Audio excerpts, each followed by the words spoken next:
Louis, on vous écoute. Bonjour tout le monde. Merci d'être là puis de vous intéresser au devenir de la Ville de Montréal. Merci beaucoup à le CPM pour l'invitation, pour venir vous parler non pas de Montréal, mais de Laval, paradoxalement. Probablement que plusieurs d'entre vous se questionnent à savoir qu'est-ce que c'est Form-Based Code. Désolé, il n'y a toujours pas de terme en français pour ça, bien qu'on y ait bien réfléchi. On n'est pas arrivé à une conclusion encore. Donc, je vais essayer de vous décortiquer un peu qu'est-ce que c'est que cette bibite-là, qui est généralement davantage compris par les geeks d'urbanisme que par l'ensemble de la population. Donc, Laval s'est doté tout récemment. Donc, c'est rentré, l'entrée en vigueur est prochaine. Donc, ça a été adopté. Le règlement lui-même a été adopté cet été, au mois de juillet. C'est un travail de longue haleine. En fait, Laval détenait 11 règlements qui régissaient en fait l'ensemble du développement urbain, dont certains règlements dataient de 1970. Donc, le travail qu'on a fait avec la Ville de Laval à l'atelier urbain a été de consolider tout ça puis de remplacer tous ces règlements-là en un seul outil qui se nomme le Code de l'urbanisme. Donc, en quoi que ça consiste, un règlement de type Form-Based Code, c'est ce que je vais essayer de vous expliquer un petit peu. Donc, on pourrait traduire Form-Based Code par règlement axé sur la forme. Pourquoi? Parce qu'en fait, les règlements typiques du règlement de zonage typique du 20e siècle sont des règlements qui sont davantage basés sur les usages. Donc, en réponse à un zonage qui est dit fonctionnaliste, qui bien souvent, en fait, mise sur une ségrégation d'une part des usages. Hein. Le but, c'est de sortir les usines des quartiers. C'était un peu à la base un peu de tout ça, mais on a par la suite continué à ségréguer hein, avec les types d'habitation. Dans certains cas, on a séparé les types d'habitation dans le but de ségréguer les gens de divers revenus et même de différentes races, là, quand on regarde un peu l'histoire du zonage, notamment aux États-Unis. Et tout ça, en fait, est vraiment venu s'ancrer dans les pratiques réglementaires de l'ensemble d'Amérique du Nord, avec évidemment des effets pervers importants. Donc, au début des années 80, il y a plusieurs experts américains qui ont commencé à réfléchir à tout ça, puis voir comment on peut revirer tout ça à l'envers pour lutter contre les effets pervers d'un zonage qui est fonctionnaliste. Donc, on a décidé depuis les années 80, dans cette nouvelle pratique qui s'est appelée Form-Based Code, de davantage définir le territoire en zones qui sont définies par la forme urbaine, par les caractéristiques physiques, donc des bâtiments, de la morphologie urbaine, et de miser davantage sur une mixité des usages et des types d'habitation. Donc, un Form-Based Code, grosso modo, c'est quand même un règlement de zonage. Donc, c'est un cadre réglementaire qui vise à définir comment est-ce que le développement urbain devrait se produire sur un territoire. À la différence d'un zonage fonctionnaliste, il vise énormément sur une prévisibilité de la forme urbaine. Prévisibilité pour que les citoyens soient conscients de qu'est-ce qui peut arriver sur le terrain de mon voisin, puis pour un développeur, de savoir qu'est-ce que la ville envisage vraiment dans tel secteur. Donc, qu'est-ce que je peux vraiment réaliser de façon claire et nette, sans avoir à passer par des procédures souvent nébuleuses et complexes. Donc, le but, en se basant sur la forme, c'est de favoriser un aménagement qui va être de qualité. Donc, on va vraiment venir définir certains paramètres de forme pour s'assurer d'avoir le résultat qui est souhaité. Donc, ça adopte la forme urbaine comme système d'organisation plutôt que les usages. Donc, grosso modo, ce que ça veut dire, c'est que les zones résidentielles versus les zones commerciales versus, etc., d'autres types de zones, ça va devenir quelque chose de beaucoup plus flou parce qu'on va vraiment travailler sur des espaces qui vont être davantage mixtes. Donc, je vais vous m'expliquer par la suite. Donc, actuellement, le zonage fonctionnaliste, qui est relativement répandu partout en Amérique du Nord, va vraiment définir les fonctions qui sont autorisées, par exemple une zone commerciale comme vous voyez en haut. Donc la forme va suivre la fonction. Donc on va définir quelles sont les fonctions qui sont autorisées sur ces terrains-là. Et évidemment, la forme souvent est régulée en fonction des usages qui vont être autorisés. Bien souvent, le cadre réglementaire définit des balises qui sont très minimales au niveau de la forme et on va se baser sur des approbations discrétionnaires pour venir régir la qualité des projets qui sont soumis. On va parler de règlements sur les plans d'implantation et d'intégration architecturale ou, dans certains cas, même de projets particuliers. Donc là, c'est vraiment la ville qui va venir avec des critères, définir et juger si le projet y répond ou non, ce qui crée un cadre qui, évidemment, est difficilement prévisible, autant pour un développeur que même un citoyen qui aurait à passer par ce processus-là. À la différence, un règlement, un zonage qui est basé sur Form-Based Code va venir régir davantage toutes les notions d'implantation des bâtiments, régir aussi toutes les questions d'interface puis d'ouverture sur la rue. Donc, on va essayer davantage de créer une forme qui va être celle qui est souhaitée, notamment aussi en régissant l'emplacement des aires de stationnement pour éviter que les aires de stationnement prennent toute la place. Puis, il va miser davantage, comme je disais tout à l'heure, sur une mixité des usages. Donc, on va être un peu plus flexible sur ces questions-là que dans un règlement régulier. Donc, pour bien comprendre, un zonage fonctionnaliste divise le territoire par les usages permis, alors qu'on va travailler sur des types de milieux et des formes urbaines dans un Form-Based Code. Un zonage fonctionnaliste va mettre l'accent sur les usages futurs, mais peu sur la forme, alors que c'est l'inverse dans un règlement Form-Based Code.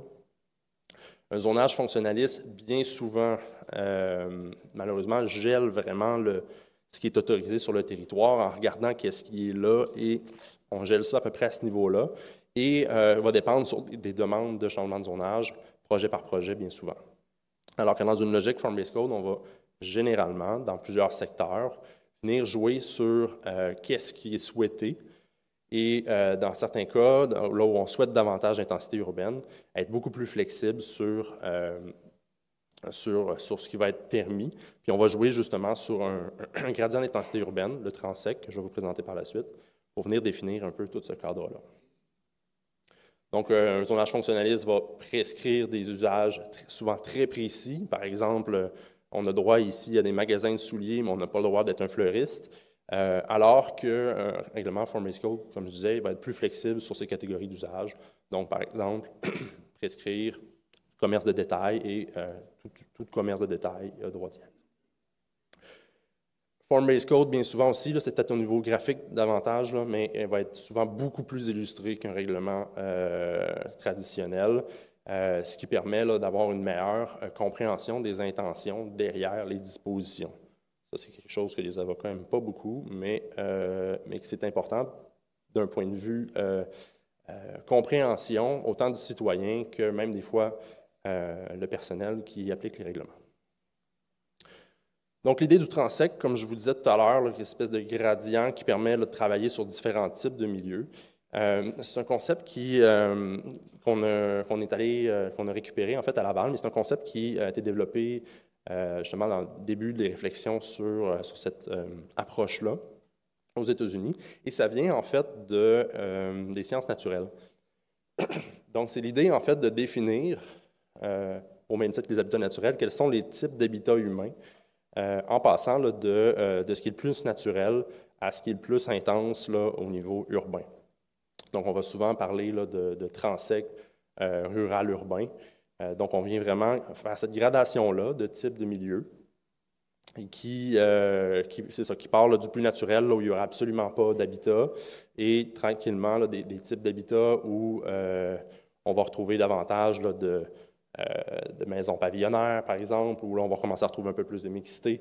On va retrouver davantage de contiguïté, par exemple, dans T5 et dans T6, par exemple. Je ne sais pas si j'ai un pointeur là-dessus.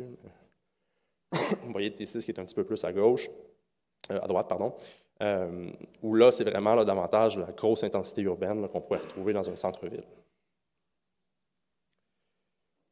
Donc, suivant cette idée-là de Transec qu'on a mis en place à Laval, On s'est vraiment fait une palette de types de milieux gradués selon leur intensité urbaine. Donc, on s'est un peu basé là-dessus et à partir de chacun des types de milieux, on est venu les subdiviser là, en sous-catégories pour en avoir à peu près là, une trentaine qui sont pour l'ensemble du territoire.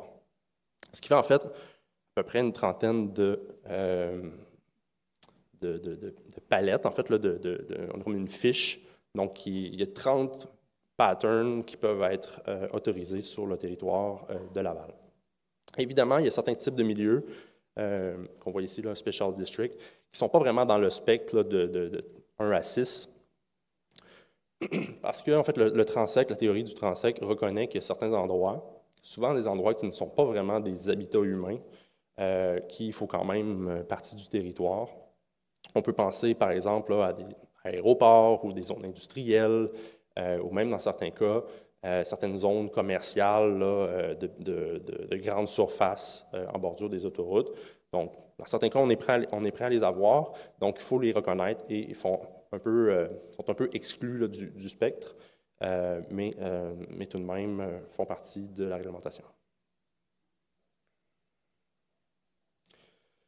Donc, l'idée du transect est vraiment théorique, mais c'est quelque chose qui s'applique dans différents contextes. Il y a des transects qui ont été réalisés à peu près partout aux États-Unis dans des réglementations de ce type-là. Il y a également des exemples de plus en plus en Europe. Il y en a même qui ont été implantés en Afrique. Mais au Canada, c'est quelque chose de relativement nouveau. Il y a quelques règlements à gauche, à droite qui ont été réalisés, mais souvent pour des petits secteurs. Par exemple, à Pointe-Claire, ils ont essayé d'en faire un pour le secteur du noyau villageois.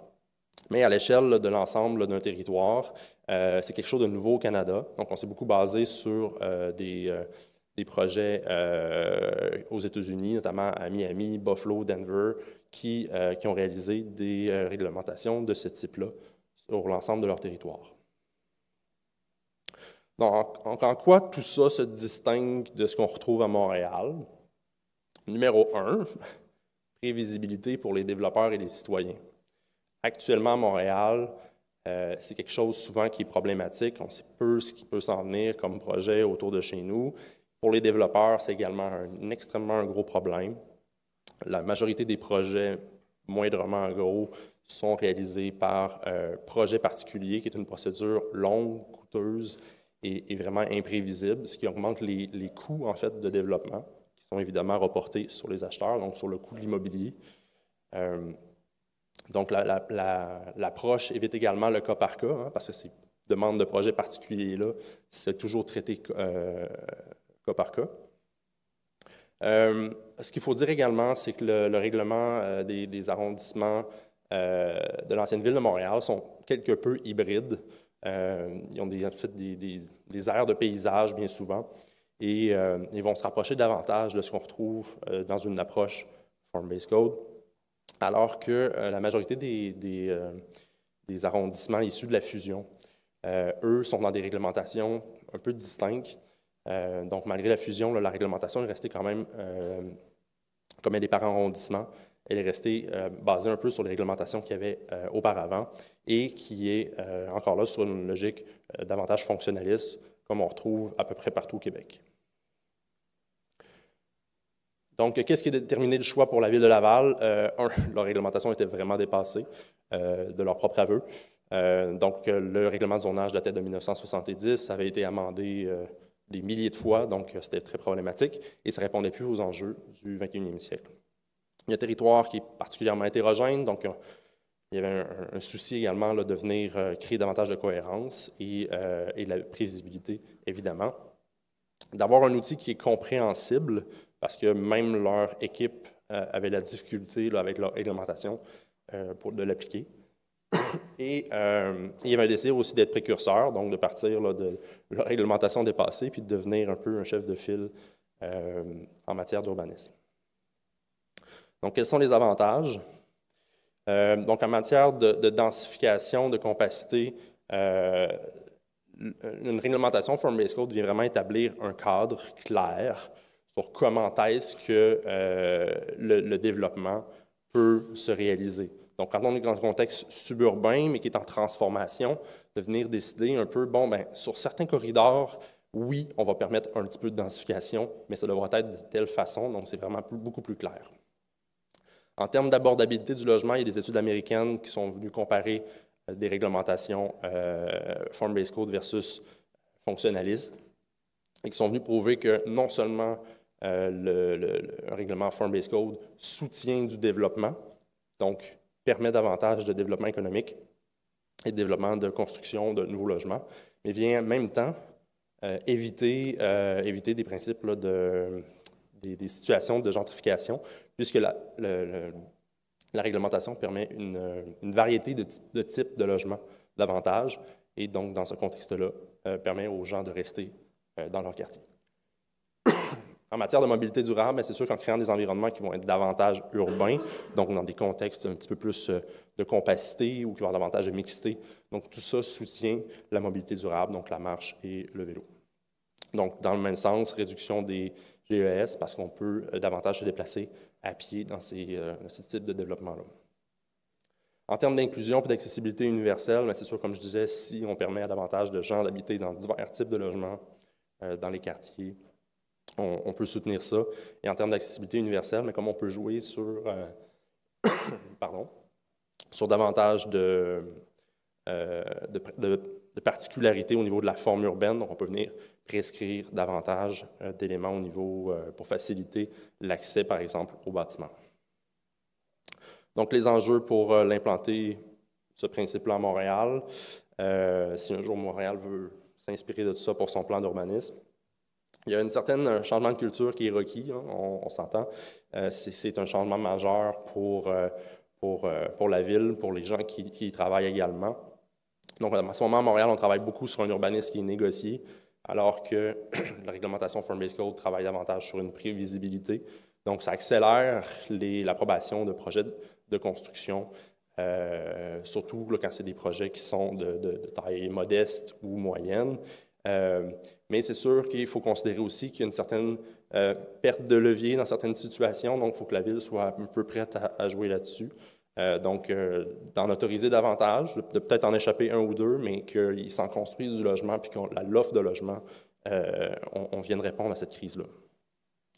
Un défi, Montréal a un très large territoire, donc tenir compte de l'ensemble des réalités sur l'ensemble du territoire, mais en même temps assurer une cohérence là, des règles dans différents arrondissements. Puis évidemment, bon, l'arrimage au schéma d'aménagement, ça évidemment, c'est toujours un enjeu là, dans les différentes réglementations. Donc voilà.